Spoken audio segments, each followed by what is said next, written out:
Piyasayı sallar, atlar, Merso'ya yolları katlar, saplar, çağdaş manitayı tavlar, yatlar, yok yine meskeni parklar. patlar, Piyasayı sallar, atlar, Merso'ya yolları katlar, saplar, çağdaş manitayı tavlar, yatlar, yok yine meskeni parklar. Yaşarsın, varsa cepte keş, şirkete albüm ver yoksa beleş. Piyasaya iş koyup ortama yerleş, hazin sona varmadan stüdyoda peşkeş. Bu tarzda afro, sende mi Brutus? tarzıma laf yok, gerekti Brutus. Onlar mafya, Bense bir düşün. gangsterlik bu ise müthiş.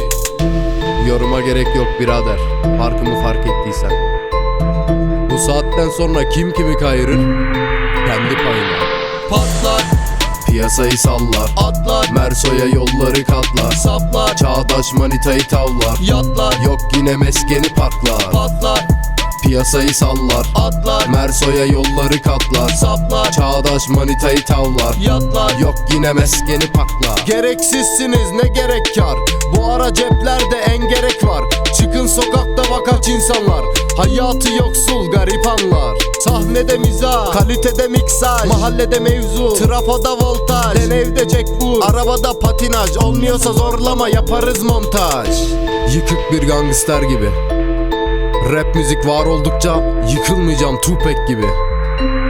Nakarata kitlen, patlar, piyasayı sallar, atlar, Merso'ya yolları katlar, saplar, çağdaş manitayı tavlar, yatlar, yok yine meskeni parklar. bu tarzda afro, Sende mi Brutus? tarzıma laf yok, Gerekti Brutus. onlar mafya, Bense bir düşün. gangsterlik bu ise müthiş.